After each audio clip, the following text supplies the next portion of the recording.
Okay, great. So we've got Michelle, who works at Bank ESB, and Tony Maroulis, who's over at UMass.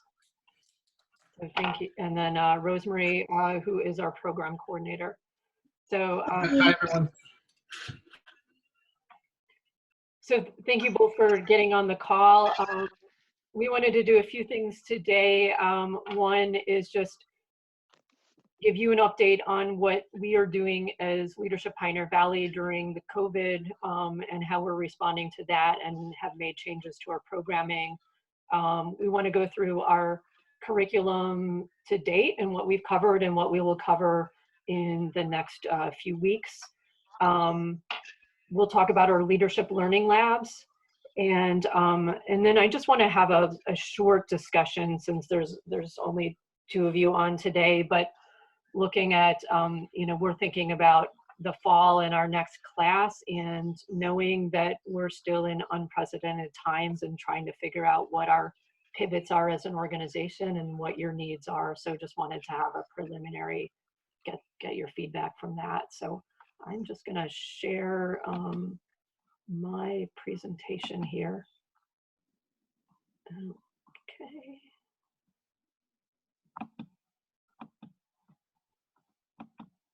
Great.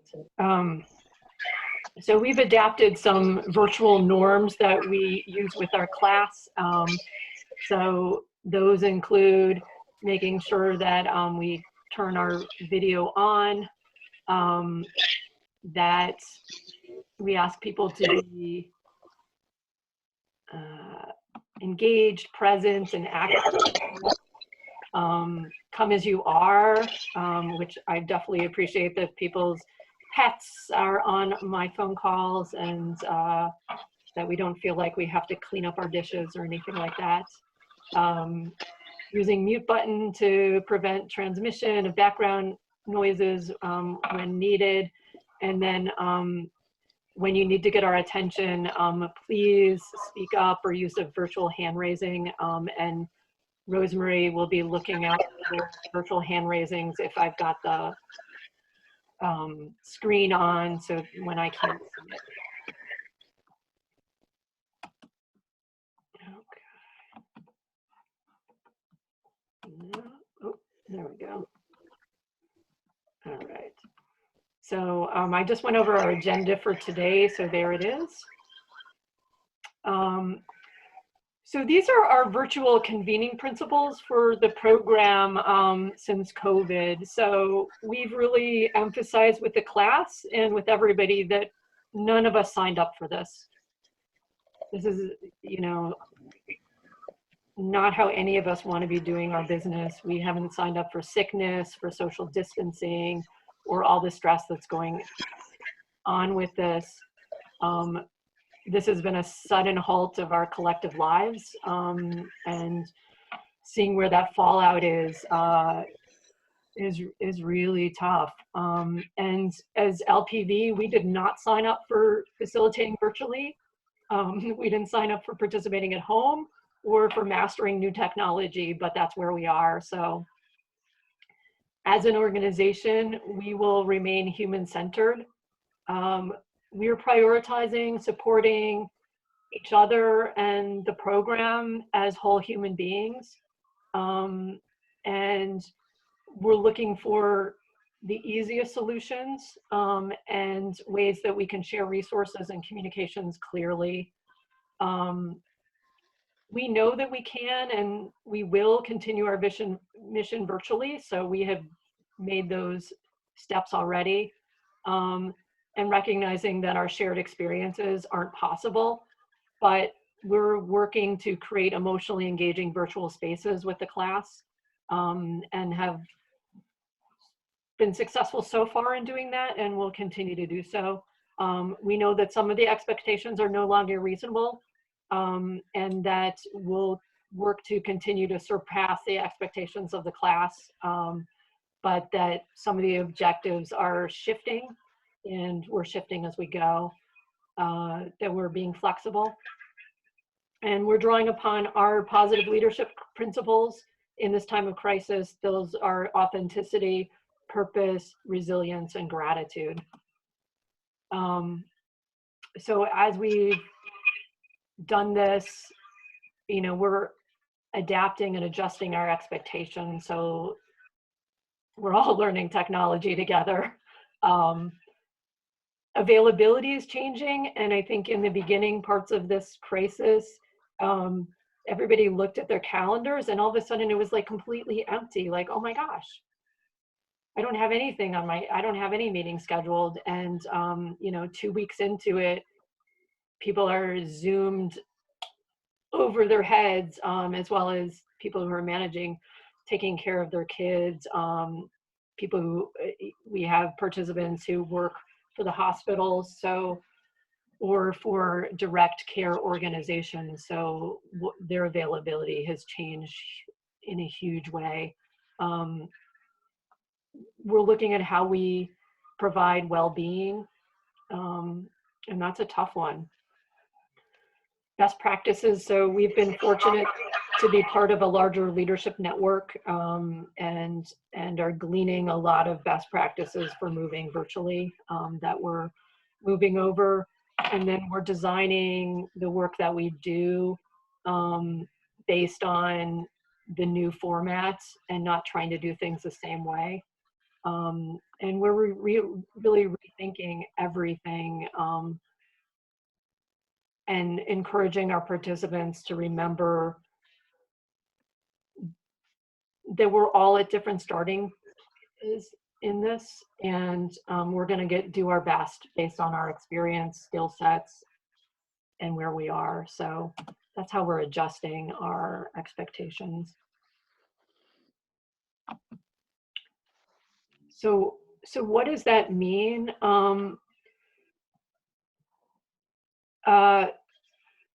Rosemary will talk about what we've delivered on the curriculum to date, but I just wanted to give a little bit of what we've done, in changing things. So our March class, we ended up doing virtually. That was March 20th, and the day was focused on arts and culture. So we've shortened those days. We recognize that it is not in anybody's best interest to do an 8-hour day on Zoom. I don't have good cushions on my seat, so, and these Zoom sessions, virtual sessions, are just more exhausting than face-to-face for most of us. We have done office hours with the class, so giving them a chance to see us and check in, us give them feedback, and just kind of take their pulse a little bit. We've backed off on those office hours in the most recent weeks, again, because people are really overloaded. So we're making sure that we're adapting to what people need at the time. We've done a few after hours, so just hangout time. And again, we instead of doing after hours this week, we're doing virtual spirit days instead, where people are doing work from home stuff and posting pictures of themselves in their pajamas or whatever the day has called for. So a way to keep people together, recognizing that people don't have time right now for extra meetings. We're offering a makeup session in the summer, so I'm anticipating that will be probably July or August, but like everybody else, we don't know when we'll be able to get people together again. And then the other thing that we've told folks is that all of the class attendance expectations we've lifted. And we know that there will be people who will be synchronous with us and asynchronous. So it may be that our session that we did in March, not everybody was able to call in. So we made it as a video recording.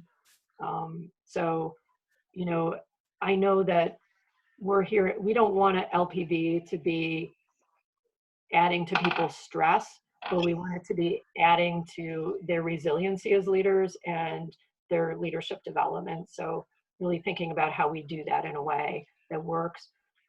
We have offered some new webinars. that are just optional for folks. So we've got a new partnership with 3 other leadership programs in the state. We're offering a session next week that's on how to run good virtual meetings.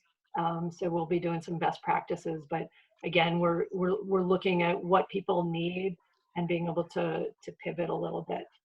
So that's what we're doing during COVID. I'll come back to what we're doing to close out the class after Rosemary talks a little bit about what we've done curriculum wise so far.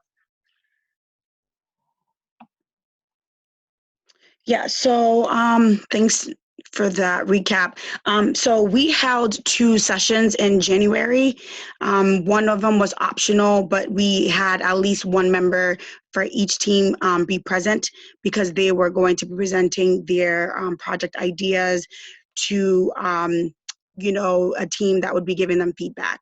So we had about half the class show up, and we even had for one team all their members show up, so that was good. They had a chance to present shortly to a team of coaches, LPV alum, I think one board member was there, and then to Laura. So they got feedback on their project idea and sort of how to move forward for that. Again, although that was optional, a good amount of people did end up showing up for that one. Then on the 24th of January, we had our communications and design thinking session up in Greenfield at Hawks and Reed. It was facilitated by Peyton Shrubik and Damon DePaulo, who are both LPV alum. They both currently work at Mass Mutual. So they took the class through how to design design thinking, to think and design well, how to design differently, how to design innovatively, and then they moved on to adding a communications component, how to better communicate with each other, how to better communicate with your project teams. They did a lot of hands-on activities. They even, I know Peyton and Damon had them do a couple of activities where they invented a product. They had to present that, and then Damon and Peyton gave them feedback. So that session was very well. A lot of teams ended up going back to their design after taking that session. I had them at that session submit their proposal if they wanted to based off that session. So they had a chance. I had given them feedback on their project proposals, but after that session, based off what they had learned, I made it available for them to go back, adjust their proposal, and turn it back in based on the content that they heard that day. So our last sort of in-person meeting was in February, but that was our health day. We had half the day at Coolidge Hospital. It was a poverty simulation. And it was open up to not just our participants, but members of Bay State Health as well. So the poverty simulation, I heard, we got feedback from it. A lot of people thought it was very powerful.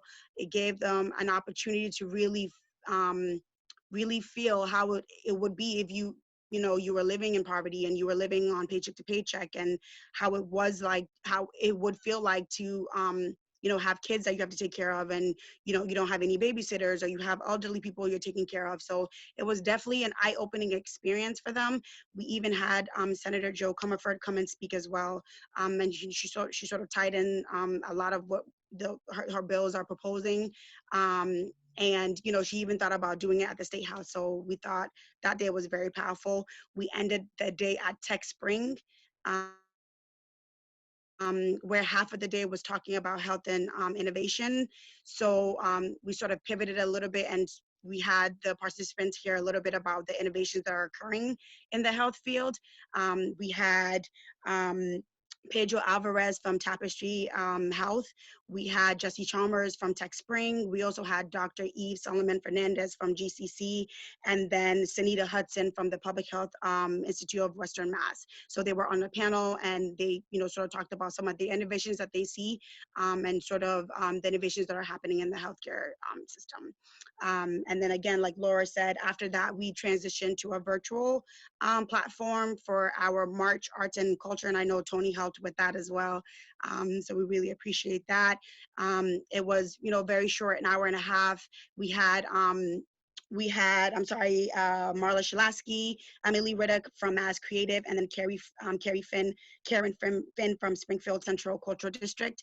So they talked a little bit about the arts and culture, how it is in the Pioneer Valley, and they even incorporated some of the adjustments or some of the challenges that could be, they would be seeing from COVID-19.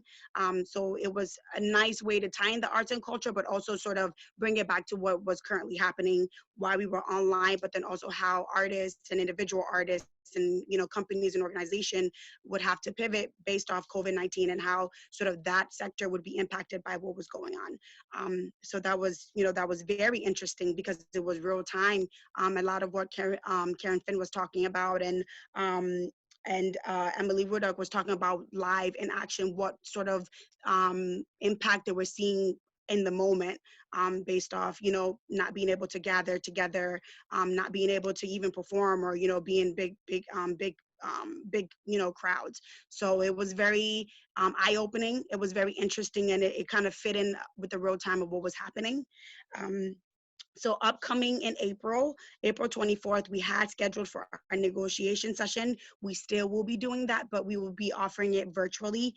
We will have 2 sessions on April 24th, and then we will have the third part of the negotiation session happen on May 8th. It will be facilitated by Josh Weiss. He has been facilitating it for a while. He's very renowned in negotiations, and I was present for the negotiation session last year. It was very eye-opening, and it's one of the favorites for folks. So I know it's going to be an interesting one for us. For our curriculum in terms of positive leadership, we have talked about the capacities of reason, resilience, and community building. And in April, we will be talking about gratitude. I think for us, we reiterate the positive leadership. Those are very important right now. And I think it's, very fitting that, those are the ones that are sort of at the tail end. But right now, folks are being resilient. We're still trying to build community. We're still trying to figure out what the reason is. And then gratitude, being grateful for, whatever, even despite what's going on. So we've been sort of mirroring or putting that putting up that rhetoric out there, for folks, because those are the positive leadership capacities that we do want to see those folks exhibiting. We're stressing positive leadership even more, purpose that we learned about a while ago, authenticity and advocacy, and authenticity. So it's advocacy. So it's important that we are sort of reiterating that our curriculum and our capacities, because right now it is most needed. So that's so far what we've done from January till now. So Laura, if you want to take it. Great, thanks, Rosemary. That's really a helpful recap. So our team projects, the Leadership Learning Labs, we have decided and told the class that beginning, was it last week? I'm losing track on time. It was either a week or 2 weeks ago, that as far along as they are on their project, if they feel like they're complete, that they're done. Given everything that's on people's plates, we didn't want them to feel like, oh, and we've got to finish this project too. So what we said is, bring it as close to completion as you can. So we have a mixture. There are some teams that are continuing to work on their project, and for those teams that are continuing to help their partner, we have encouraged them to think about their pivot and they're talking to their community partners about what they need right now. So an example, we have a group that's working with a women's cancer survival group. They had planned to put on a community dog walk fundraiser in May. They've had to cancel that. So instead, they're working with that partner to say, what do you need right now? What's going to get you through this crisis? So they're redesigning their work with them and creating, I think, fundraising templates and helping them with what they can do and use during COVID. And I've seen, I think this group is helping them do some of their work with their, because they do a lot of convening of survivor groups. So they've been moving those things online and helping the groups to do that.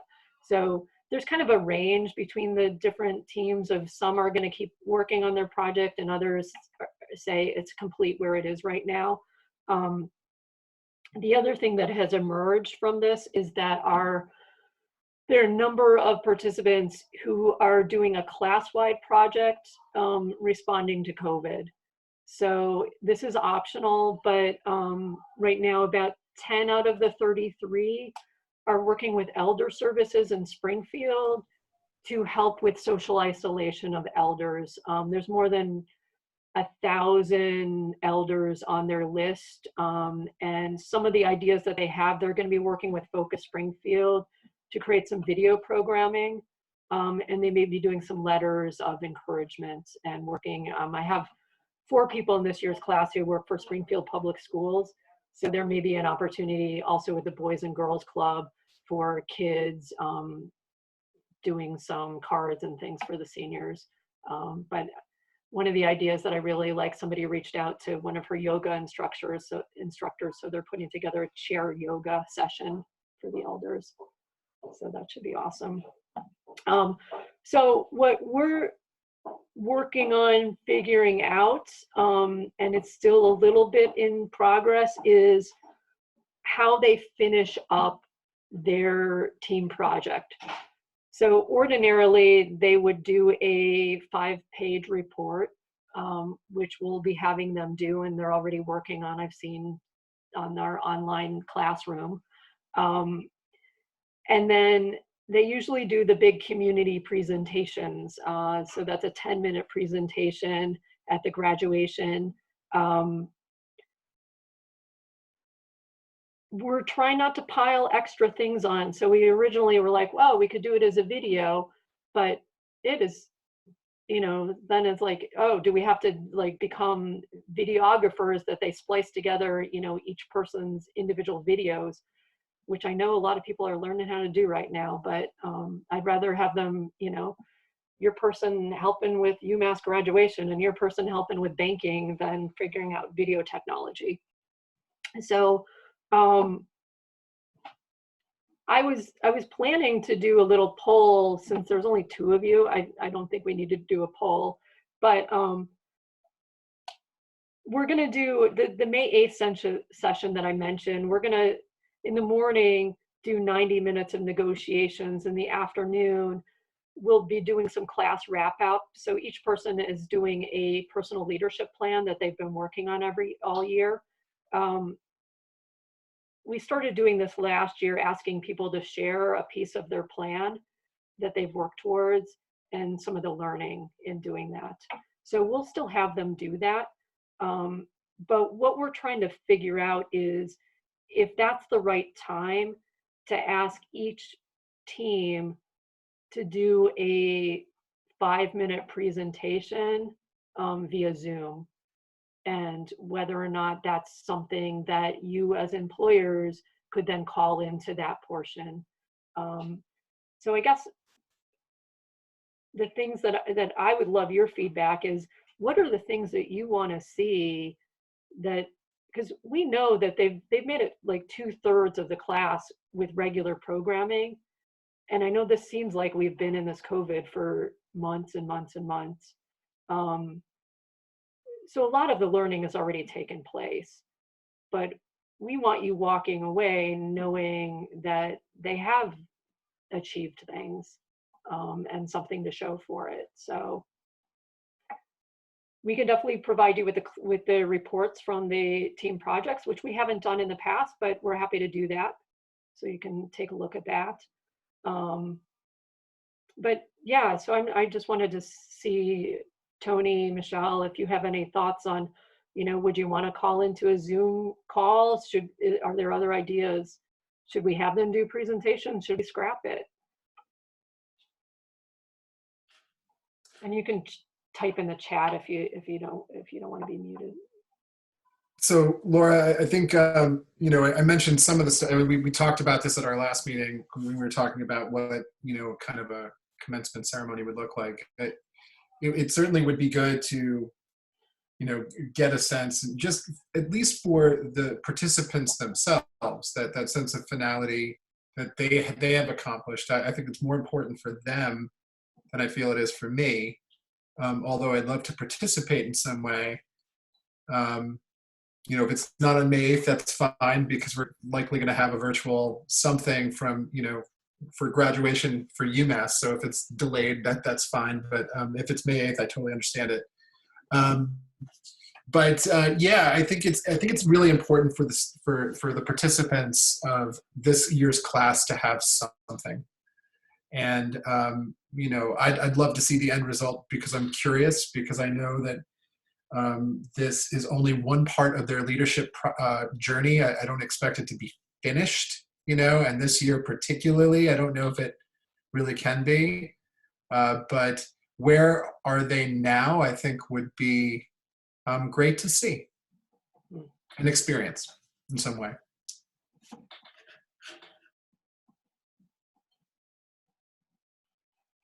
Thank you, that's helpful.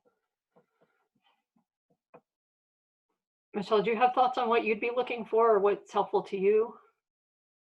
I definitely agree with what Tony had to say. I think for the participants, having something for them just to celebrate their completion more personally within the group right now, I think is good for them. I don't know how much our company could support the people that we would normally be able to send when we have those events. We try and get a number of people together to go and cheer on and support and do all of that. And right now, I don't know that the focus would be on the right individuals. I don't know that the same volume of people would be able to participate, which is a little disappointing. But I think that if you still gave them something, within your group to let them know it was done, and then if you can provide us with a recording, or like you said, giving us copies of those presentations, so that when things do start to get back to normal, at least we can, within our company, acknowledge and have some sort of celebration, maybe not with the greater unit, but personally with our person.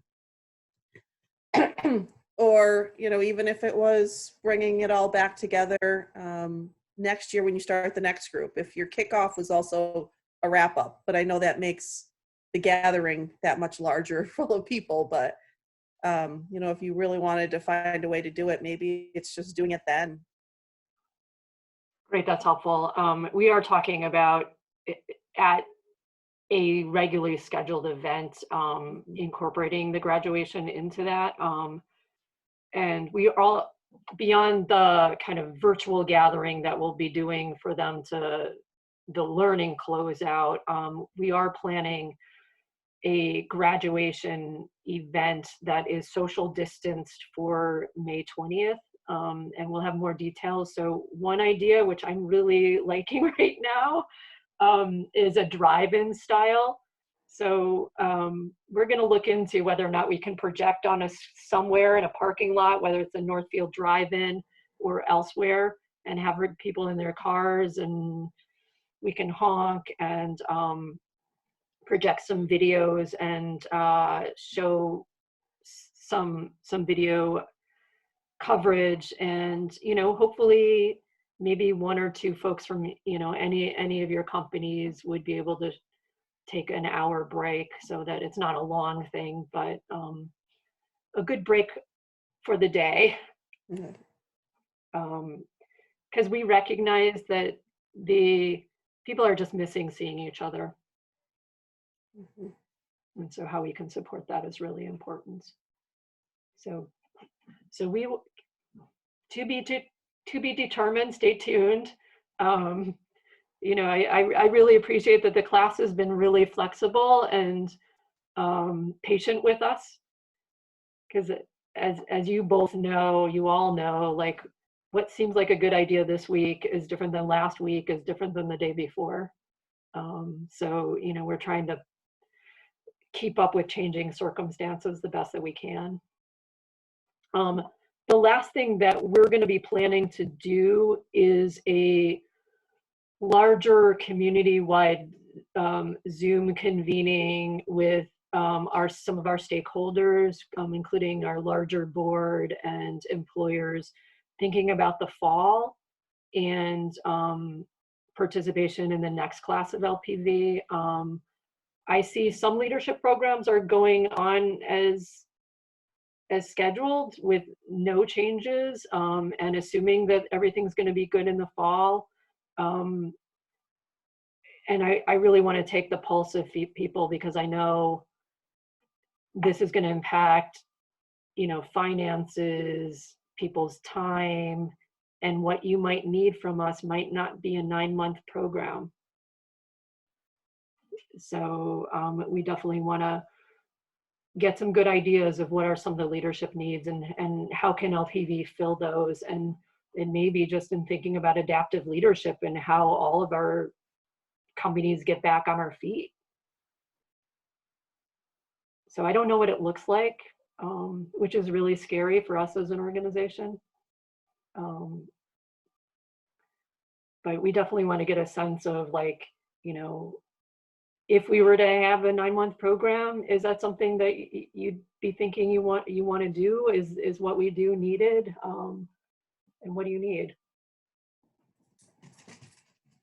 Yeah, we have actually already had some preliminary conversations about how we may not be able to put someone through this next year. And Michelle, like, I know we're trying to be really mindful of the tuition side of it, and Right. whether or not, like, if that's a money decision, like if we were, I don't know, like half price tuition, I don't know. Yeah, I don't know. Yeah. Possibly, but I think it's just a combination of things as well, So I think that's that, really where it gets. yeah, I was just going to, follow you up, Michelle, on that. I mean, I do think that is one of my concerns as well. It's just, around what budget cuts might look like next year.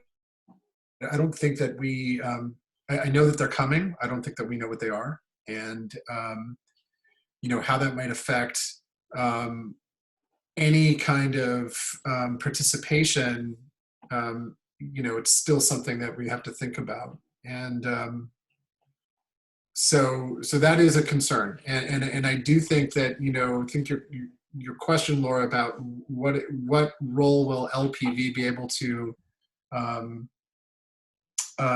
fill next year, I think is an important one. Maybe it isn't, you're right, maybe it's not 9 months, and maybe it's different, and maybe there are different things that are just as relevant, but kind of, again, structured differently, maybe shorter course times, allowing for more participation from different groups, but at a lower price point, that so there's still incredible value, but without the same time investment. Yep. Yeah. So nothing's off the table. Yeah. We want to be responsive to needs of the community, and see where this is going, because I think it's really hard for someone to fill out an application now, because, gosh, 3 months from now seems, or however long this is from now, seems like a lifetime away. So I'll let you guys, I'll definitely invite you when we get that scheduled. It'll be in the coming weeks, as we're trying to figure out how we move forward organizationally as well, impacting us all. Well, thank you both for being part of today's call. I just wanted to ask if you have any questions or anything else that I can answer, as long as we're in person.